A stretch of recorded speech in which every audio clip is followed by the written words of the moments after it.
Hello friends, welcome to Jaxo kitchen. இன்னைக்கு நம்ம Jaxo கிச்சனில் பார்க்க போகிறது குக் வித் கோமாளியில் சுஜிதா சிஸ்டர் செஞ்சு வின் பண்ண கமகமன்னு மணக்க மணக்க டேஸ்டியான பாயா அண்டு முட்டை ஆப்பம் ரெசிபி தான் பார்க்க போகிறோம். இந்த பாயா உடலுக்கு ரொம்ப ரொம்ப ஆரோக்கியத்தை தரக்கூடியது. பாயாவோட இந்த முட்டை ஆப்பம் பெர்ஃபெக்ட் காம்பினேஷனாக இருக்கும். இது ஆப்பம் அண்டு ஊத்தாப்பத்தோட சேர்த்து வச்சு சாப்பிட்றப்ப டேஸ்ட் அம்புட்டு ருசியாக இருக்கும். ரொம்ப பலகீனமான உள்ள குழந்தைகளுக்கு இந்த மாதிரி பாயா செஞ்சு கொடுத்தோம்னா அவங்களுக்கு எலும்புகள் பலம் பெறும். வாங்க ஃப்ரெண்ட்ஸ், சத்தான பாயா அண்டு முட்டையாப்பம் செஞ்சிடலாமா? ஃப்ரெண்ட்ஸ், இந்த வீடியோ உங்களுக்கு பிடிச்சிருந்ததுன்னா வீடியோக்கு ஒரு லைக் கொடுத்துட்டு ஷேர் பண்ணி சப்ஸ்கிரைப் பண்ணிக்கோங்க.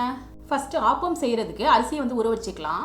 பவுலில் 1 கப் பச்சரிசி, 1/2 கப்பு புழுங்கல் அரிசி அதாவது இட்லி அரிசி, 1/4 கப்பு உளுந்து சேர்த்துக்கணும். இது கூடவே 1/4 டீஸ்பூன் வெந்தயம் சேர்த்துட்டு தண்ணி சேர்த்து இந்த அரிசியை நல்லா கலைஞ்சிட்டு அரிசி மூழ்கிற அளவுக்கு தண்ணி சேர்த்துட்டு 2 மணி நேரத்துக்கு நம்ம இந்த அரிசியை ஊற வச்சுக்கலாம். இப்போ அரிசி 2 மணி நேரம் நல்லா ஊறிடுச்சு. இதுல தண்ணியெல்லாம் வடிச்சிட்டு கொஞ்சமாக எடுத்து மிக்சி ஜாரில் சேர்த்துக்கலாம். இப்போ இதில் கொஞ்சமாக தண்ணி சேர்த்துட்டு இந்த மாதிரி நைஸாக அரைச்சி எடுத்துக்கணும். இப்போ அரைச்ச மாவு ஒரு பவுலில் சேர்த்துக்கிறேன். இதே மாதிரி இன்னொரு பேட்ச் அரிசியையும் மிக்சி ஜாரில் சேர்த்துட்டு நைஸாக அரைச்சிட்டு இந்த மாவையும் பவுலோடு சேர்த்துக்கலாம். இப்போ மாவு அரைச்ச ஜார்லையே இந்த அளவு தேங்காய் எடுத்துட்டு இதை பீசஸாக கட் பண்ணிட்டு சேர்த்துக்கணும். தேங்காய் இந்த அளவு துருவல் மாதிரி அரைச்சிக்கணும். இப்போ இதில் 1/2 கப்பு வடிச்ச சாதம் சேர்த்துக்கிறேன். சாதம் சேர்த்து அரைக்கிறப்ப ஆப்பம் ரொம்ப ரொம்ப சாஃப்டாக இருக்கும். ஃப்ரெண்ட்ஸ், உங்களுக்கு சாதம் சேர்க்க விருப்பம் இல்லைன்னா அதுக்கு பதிலாக நீங்கள் அவல் கூட சேர்த்துக்கலாம். இப்போ இதில் கொஞ்சமாக தண்ணி சேர்த்துட்டு இதை நைஸாக அரைச்சிட்டு இந்த மாவோட சேர்த்துக்கலாம். இதை நல்லா கலந்துக்கணும். இதை ஒரு பிளேட்டால் கவர் பண்ணிட்டு இந்த மாவு 6 மணி நேரத்துக்கு புளிக்க வச்சுக்கணும். ஃப்ரெண்ட்ஸ், மாவு நல்லா புளிச்சிருந்தா தான் ஆப்பம் நல்லா சாஃப்டாக இருக்கும். நான் 2 ஆட்டுக்கால் எடுத்திருக்கேன். இப்போ இந்த ஆட்டுக்காலை நல்லா க்ளீன் பண்ணி கழுவி எடுத்துக்கிட்டேன். இப்போ இதில் 1/4 டீஸ்பூன் மஞ்சள் தூள், 1/4 டீஸ்பூன் உப்பு, 2 கப்பு தண்ணி சேர்த்துட்டு இதை நல்லா அலசி எடுத்துக்கணும்.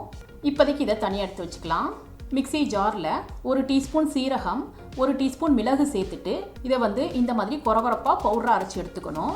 இப்போ இதில் 1 இன்ச்சு இஞ்சியை இந்த மாதிரி கட் பண்ணி சேர்த்துக்கிறேன். இது கூடவே 8 பல்லு பூண்டை இந்த மாதிரி கட் பண்ணி சேர்த்துக்கணும். இப்போ இதை மறுபடியும் ரொம்ப பேஸ்ட்டாக அரைச்சிடாம கொரகொரப்பாக இந்த மாதிரி அரைச்சி எடுத்துக்கணும். இப்போ இதில் 25 சின்ன வெங்காயத்தை சேர்த்துட்டு மறுபடியும் கொரகொரப்பாக அரைச்சி எடுத்துக்கணும். இப்போ இதில் 2 சின்ன சைஸ் பழுத்த தக்காளியை இந்த மாதிரி கட் பண்ணி சேர்த்துக்கிறேன். இப்போ இதில் கொஞ்சம் கூட தண்ணி எதுவும் சேர்க்காம நைஸாக அரைச்சிடாம இந்த மாதிரி கொரகொரப்பாக அரைச்சி எடுத்துக்கணும். இப்போ இதுக்கு அரைச்ச பேஸ்ட்டு தனியாக எடுத்து வச்சிடலாம். இப்போ அடுப்பில் குக்கர் வச்சுட்டு இப்போ இதில் கழுவி வச்சிருந்த ஆட்டுக்கால்களை சேர்த்துக்கலாம். நம்ம அரைச்ச வெங்காய தக்காளி பேஸ்ட்டை சேர்த்துக்கணும். இப்போ இதில் 1/2 டீஸ்பூன் மஞ்சள் தூள், 1 டீஸ்பூன் கல் உப்பு, 1/2 டீஸ்பூன் கரம் மசாலா, 2 பச்சை மிளகாவை இந்த மாதிரி கட் பண்ணி சேர்த்துக்கிறேன். பொடியாக கட் பண்ண கொத்தமல்லி கொஞ்சம் சேர்த்துக்கணும். லாஸ்ட்டாக 1 டீஸ்பூன் மல்லித்தூள் சேர்த்துட்டு இதை நல்லா கலந்துக்கணும்.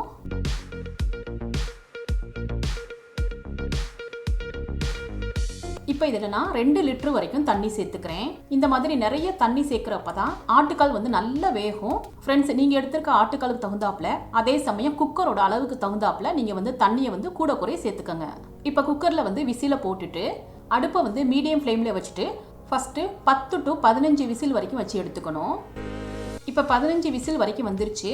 இப்போ அடுப்பை லோ ஃப்ளேம்லேயே வச்சுட்டு ஒரு 20 மினிட்ஸ்க்கு அப்படியே வச்சிடலாம். ஃப்ரெண்ட்ஸ், இந்த மாதிரி நம்ம 20 மினிட்ஸ்க்கு ஆட்டுக்காலை லோ ஃப்ளேம்லேயே வச்சுட்டு தம் பண்ணுறப்ப தான் நல்ல எலும்பெல்லாம் சாஃப்டாகி பீஸாக அது உடையும். 15 விசில் விட்டதுக்கப்புறம் 20 நிமிஷம் தம்மில் போட்டுட்டு அடுப்பை ஆஃப் பண்ணி எடுத்துக்கிட்டேன். இப்போ குக்கர் ஓப்பன் பண்ணி பார்த்துடலாம். இந்த சூப்புக்கு மேலே மிதக்கிற எண்ணெயெல்லாம் உடம்புக்கு தேவையான நல்ல கொழுப்பு தான். சூப் எவ்வளோ டெம்ப்டிங்காக இருக்குது பாருங்கள். இந்த மாதிரி நம்ம ஆட்டுக்காலை நல்லா வேக வச்சு சாப்பிட்றப்ப தான் இதோட முழு பயனும் நம்மளுக்கு கிடைக்கும்.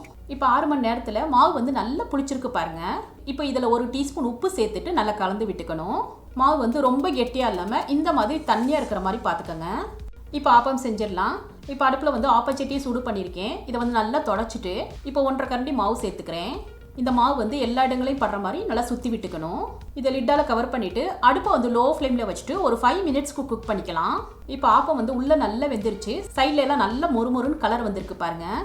இப்போ ஆப்பம் ரெடி ஆகிடுச்சு, எடுத்துடலாம். இதே மாதிரி ஒரு முட்டை ஆப்பம் ஒன்று செஞ்சிடலாம். மாவு சேர்த்து இந்த மாதிரி சுற்றி விட்டதும் ஒரு முட்டையை நடுவில் உடச்சி ஊற்றிக்கலாம்.